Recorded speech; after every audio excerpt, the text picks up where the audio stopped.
Majority హిందువులు ఉన్నా కూడా ఎందుకు ఈ పరిస్థితి దాపురిస్తోంది? అలాగే మతం మారినటువంటి ప్రతి హిందువు కూడా ఇప్పుడు ఆలోచనలో ఉన్నాడంటారా? ఉండాలి ఉండాలి కూడా ఉండాలి కూడా. ఇప్పుడు ఒక విషయం చెప్తానండి.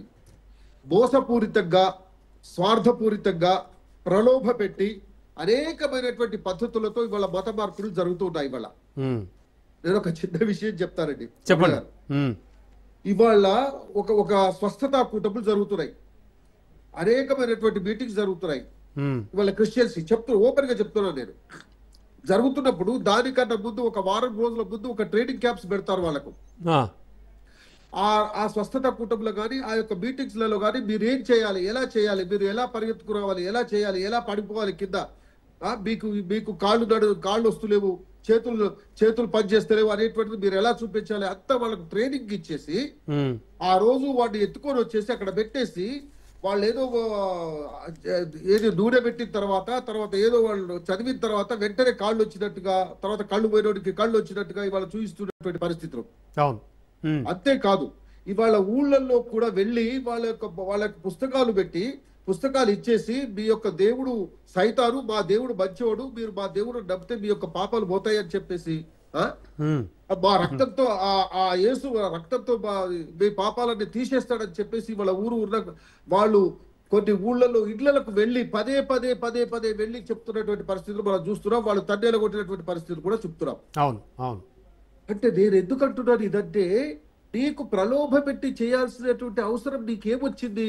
ఇవాళ ఏ హిందూ స్వామీజీలు కానీ ఎవరైనా సరే విషయం చెప్తున్నారు. ఇవాళ ఎవరైనా సరే ఇవాళ హిందువులలో ఎవరైనా సరే మా మతంలో చేరండి, మా మతం ఇంత మీకు అన్ని పాపాలను తొలగించేస్తుంది.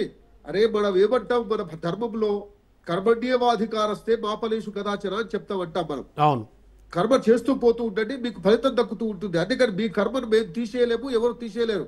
మీ కర్మ మీరే తీసేసుకోవాలి, మీ కర్మ మీరే అనుభవించాలని చెప్పేసి మన ధర్మం చెప్తూ ఉన్నది. అవును. తర్వాత ఇంకొక ముఖ్య విషయం ఏంటంటే, కృణువంతో విశ్వమార్యం అంటున్నాం మనం.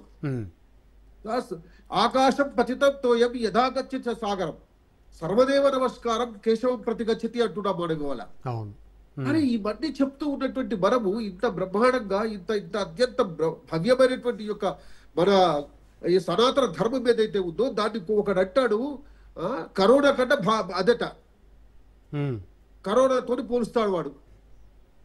ఒకడేమంటాడు, మన దేవీ దేవతలను అవమానిస్తాడు. అరే మీ రాముడు ఏ ఇంజనీరింగ్ కాలేజీలో చదివి తలైమన్నార్ నుంచి ధనుష్కోడి వరకు రామభారతి కట్టిండ్రా మీ రాముడు అని ఓడగడుతాడు.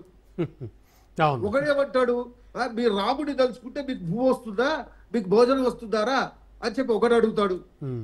ఒకడేమంటాడు, ఏమిరా మీ రాముడు మీ సిద్ధయ్యనారా, సీతమ్మ మీ సిద్ధమ్మారా, మీరు వాళ్ళ పుట్టినారా, వాళ్ళ వంశం ఆరా మీరు అని ఒకడు అడుగుతాడు. అంటే రాజుగారు ఇప్పుడు రాజకీయ పార్టీల కోణం నుంచి చూస్తే ఇప్పుడు కేంద్ర మంత్రి బండి సంజయ్ గారు చెప్పినట్టు ప్రతి రాజకీయ పార్టీ కూడా ఖచ్చితంగా హిందువుల గురించి ఆలోచించాల్సిన వాతావరణం సృష్టిస్తానంటున్నారు ఈయన. కానీ ఇప్పుడున్న కండిషన్లో మొన్నటికి మీరు చెప్పినట్టు ఇంతకుముందు ఒక ప్రశ్నకు సమాధానంలో జూబ్లీహిల్స్ ఎన్నికల విషయంలో ఏం జరిగిందండి? ఖచ్చితంగా అక్కడ మైనారిటీ ఓటు బ్యాంక్ కోసం ట్రై చేసి చివరికి అజారుద్దీన్కి మంత్రి పదవి సైతం ఇచ్చినటువంటి ఘనత. సో రమణ గారు కరెక్ట్ చెప్పారు, చెప్పారు. వాళ్ళు ఆయనకు అజారుద్దీన్కు మినిస్టర్ ఇవ్వడానికి అప్పుడే ఇవ్వాల్సినటువంటి అవసరం ఏమొచ్చిందో మనం ఒకసారి ఆలోచించాలి. నెంబర్ 1, ఇవాళ వాళ్ళ యొక్క పర్సంటేజ్ ఆఫ్ ఓటింగ్ ఎంత ఉన్నది, మన యొక్క పర్సంటేజ్ ఆఫ్ ఓటు ఎంత ఉన్నది అనేటువంటిది మనం ఇవాళ గ్రహించాల్సినటువంటి అవసరం ఉంది.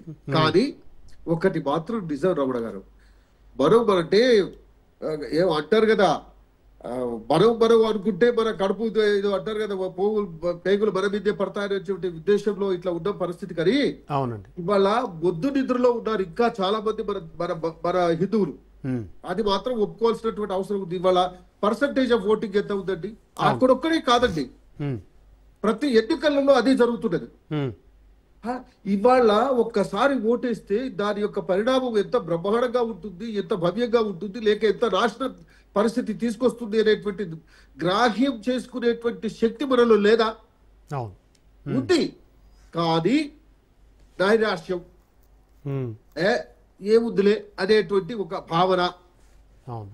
ఇదంతా వీళ్ళలో ఉన్నటువంటి పరిస్థితి ఇవాళ ఏది హిందువులలో ఉండేటువంటి పరిస్థితి. ఉమ్, అయితే ఇవాళ మధ్యప్రదేశ్ లో యాంటీ నేషనల్ అంటే చెప్తున్నాడు, um, anti national federation of India అని ఒక ఉమెన్ అని ఒక వాళ్ళు ఏం చేశారంటే, ఉమ్, అశ్విని ఉపాధ్యాయ అనేటువంటి వాడు మధ్యప్రదేశ్ లో ఈ తప్పకుండా కన్వర్జన్ లా కావాలి మాకు అని చెప్పేసి మధ్యప్రదేశ్ లో పెట్టారు వాళ్ళు.